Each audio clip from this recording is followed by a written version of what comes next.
Habari gani mwana TV, kama ni mara yako ya kwanza tafadhali subscribe na turn notification. Karibu katika ulimwengu wa siasa. Jina langu ni Diwa TV. Makamu mwenyekiti wa Chama cha Demokrasia na Maendeleo Chadema amesema kamwe hatokaa kimya vitendo vya watu kutekwa nchini Tanzania na kusisitiza kuwa dini yake ya kweli ni ile inayokemea uovu na kusimamia haki. Heche ameyasema hayo leo akiwa katika kijiji cha Buriba Silali Tarime katika maziko ya Mama Robiha Samson ambaye kifo chake kinahusishwa na msongo wa mawazo kutokana na mtoto wake aitwaye Sinda Giteba ambaye ni mwanachama wa CCM na mtiania wa udiwani kata Silali mwaka 2025. Alitekwa na watu wasiojulikana miezi kadhaa iliyopita. Nukuu maneno ya John Heche, anasema leo tunazungumzia Silali, mji mdogo kama huu, zaidi ya vijana 20 wamechukuliwa. Tolu alipochukuliwa hapa watu walisema huyu Tolu ni wa Chadema, wamechukuliwa Sinde, amechukuliwa Choncholi, vijana kwa mamia wamechukuliwa.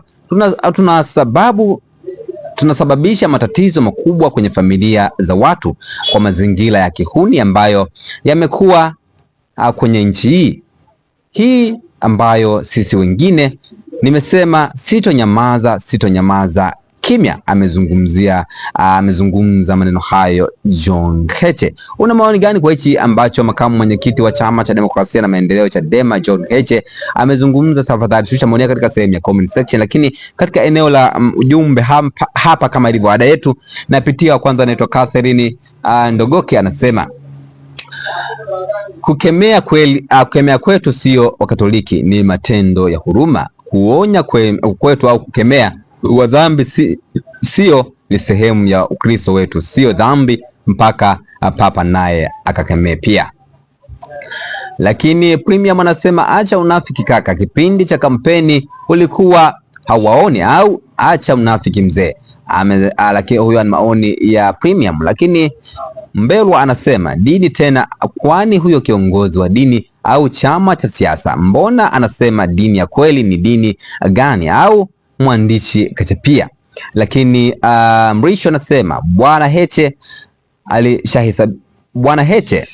aliwahesabia wapi? Lakini Dr. Zak anasema huyu siasa zimemshinda. Hayo ni baadhi ya maoni ambayo ametoa katika chapisho la makamu mwenyekiti wa Chama cha Demokrasia na Maendeleo Chadema. Jina langu Dio TV. Tunaona katuja katika masuala ya kisiasa. Bye bye.